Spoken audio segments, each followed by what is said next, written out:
to do that, we have to do an insert canvas, and we're just going to use an image. The more detail, the better, but you already have this drawn, so that's great, but we're going to use the profile and this front view to make our drill. So what I want to do first is I want to make the side view, sort of my orientation here. And I just want to put it here on that little green line with the blue in the back. And that's just because it's going to make it easier when I try and line this thing up with other parts. So I can go like a little bit bigger than that, I think.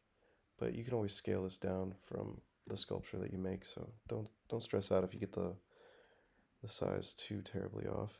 Normally I would say, okay, now we import one view on the back and we do one on the top if you really want precision, but we can get most everything we want from just these two views.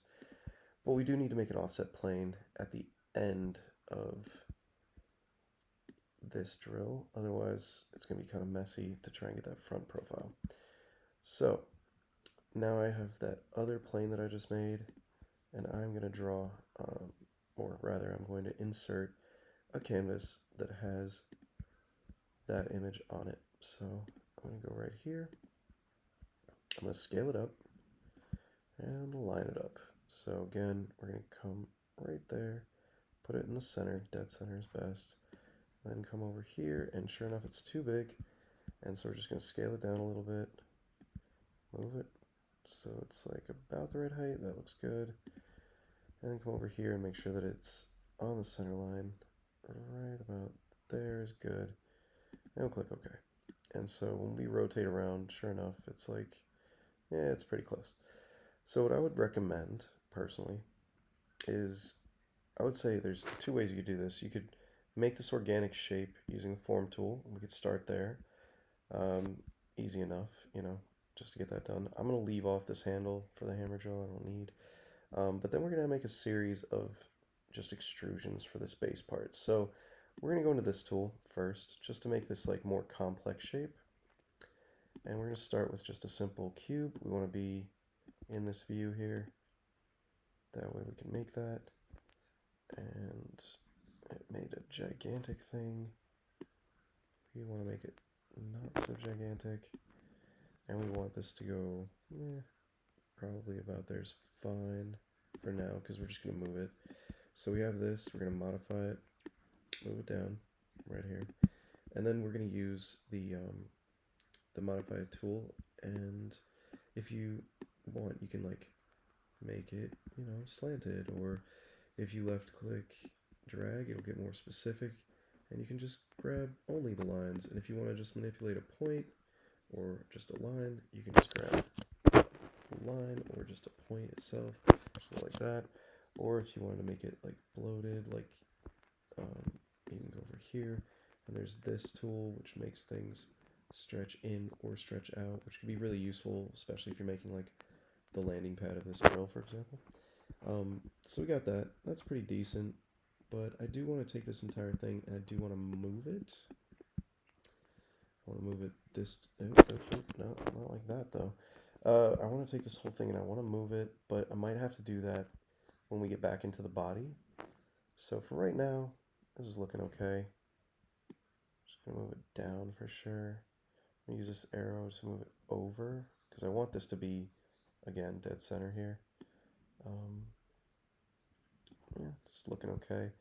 Then you're gonna sculpt this a little bit more so that it matches the drill that you're using.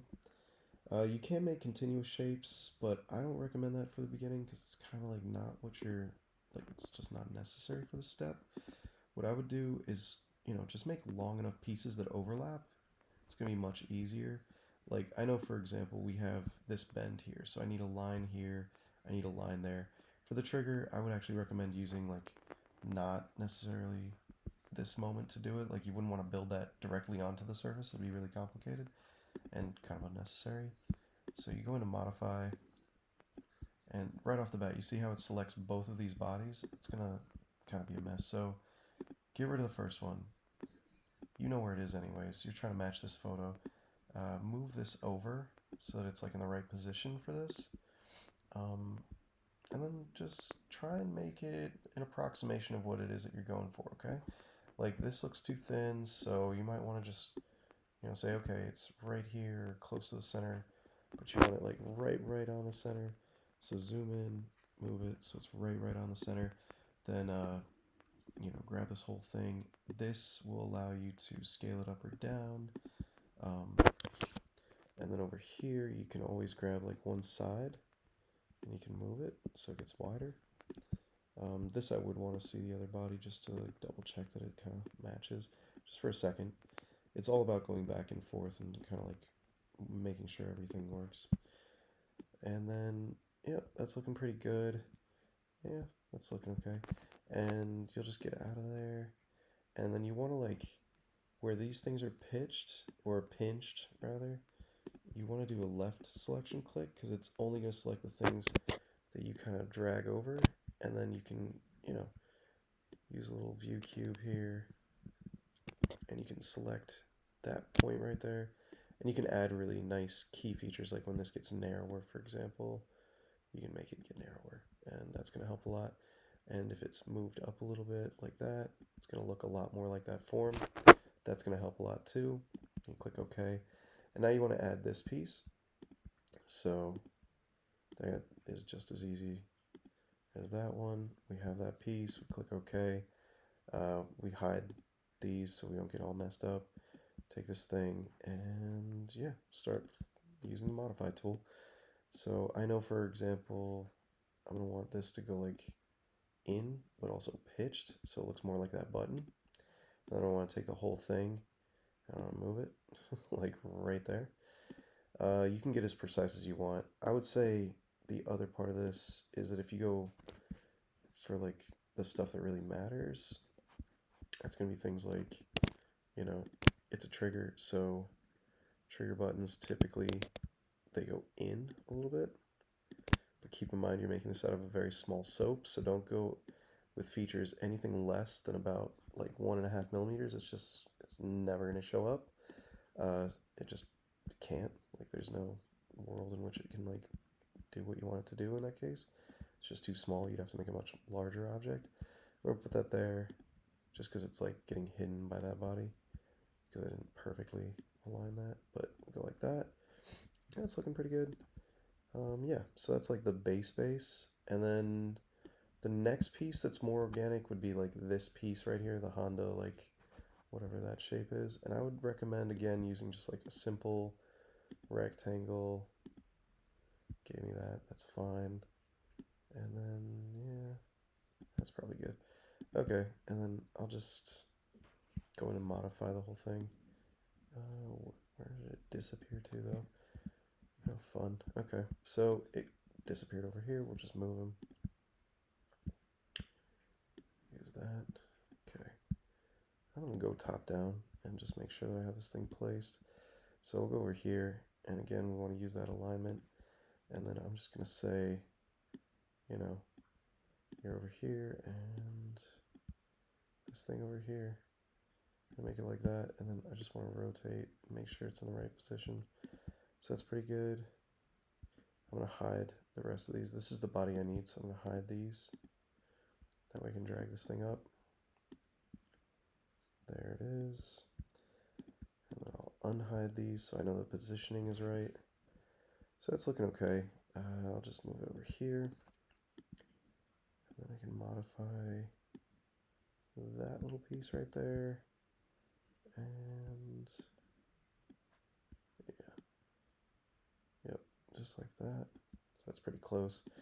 And then over here, same thing. Just gonna move it so it's like that.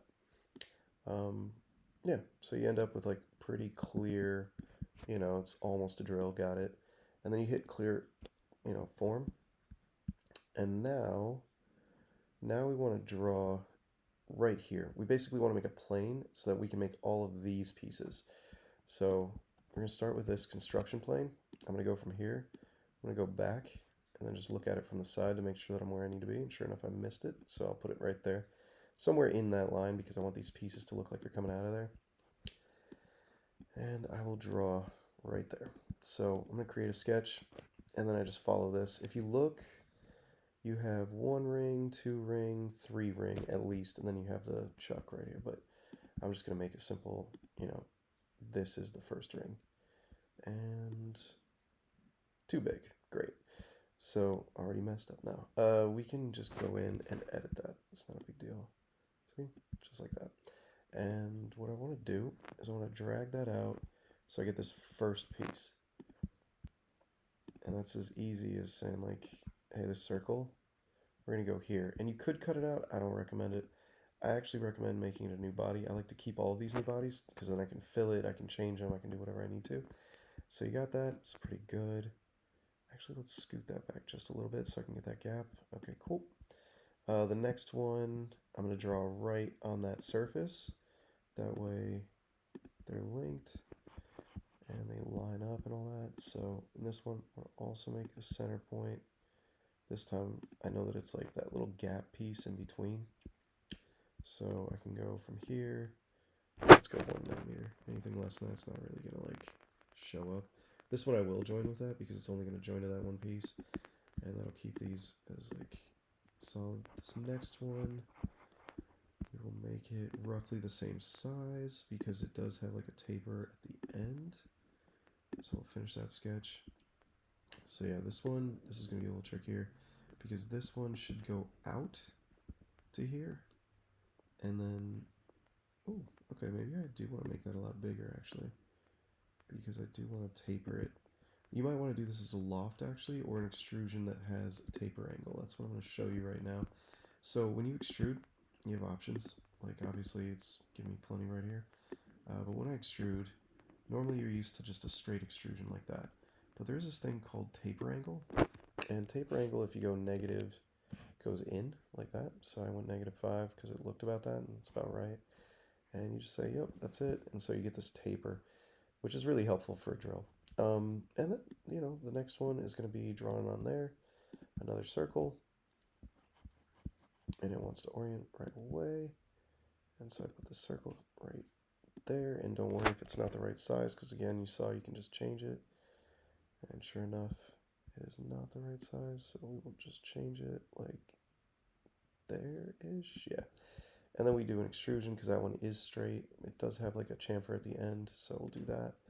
And then you get the general idea from this, how to proceed. So that's pretty cool. Oh, I just noticed that's got a pattern. So instead of this, let's go back to our sketch. We can do that by right clicking and saying edit sketch. I want to show you a little trick for that. So in here you have your circle, but let's say you want to put all those grooves on one side.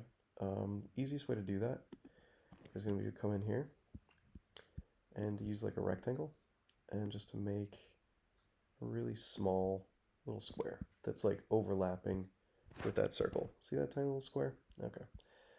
So you got that tiny little square, and now you just make a circular pattern, and you just select that tiny little square, and it just needs a center point. You can use that one, and just type in the number. Don't like click the little button because you'll probably hit your graphics card in a weird way. And yeah, that should be good. And now when you go into finish sketch and you go to extrude, you have all of that, and now you go to extrude, you'll get all of that detail, and so that way when you're dragging it out, you get that nice finished look before you ever have to like go in and edit and do all the other stuff. So yeah, the next part is pretty straightforward from what we've already learned. Just gonna make another sketch. I don't know why it puts me all the way down there, but whatever. You're gonna make another sketch like this, hit finish, and then we're gonna extrude that little piece right there. Yep, way too small, but that's okay. I'll change the sketch itself. Okay, the sketch. I'm just gonna look at it from the side since it was being all weird. So this is where you're gonna kind of interpret the drawing. So don't get, you know, too bogged down by looking exactly like the drawing, because you might draw better than the drawing. So you could loft this to get like this third step. That's probably a good way to go. Or you can extrude it directly from here, which is the faster, easier way to go, and give it a taper angle. Something like, I gave it -10, maybe -15, even more. Yeah, something like that. So I got a good taper angle there. And then, yeah, you're pretty much done with your drill. So turn off the canvas, look at the drill. Not the best drill, not the worst drill. You can definitely do better if you spend a little more time with the form tool here. If you don't want to use a form tool, you could always just use this method we used for this part of the drill. But in general, I think it does give you that sort of overall shape. Now, if you do want to make this all three-dimensional like this, you will have to cut this in half and then figure out the joint.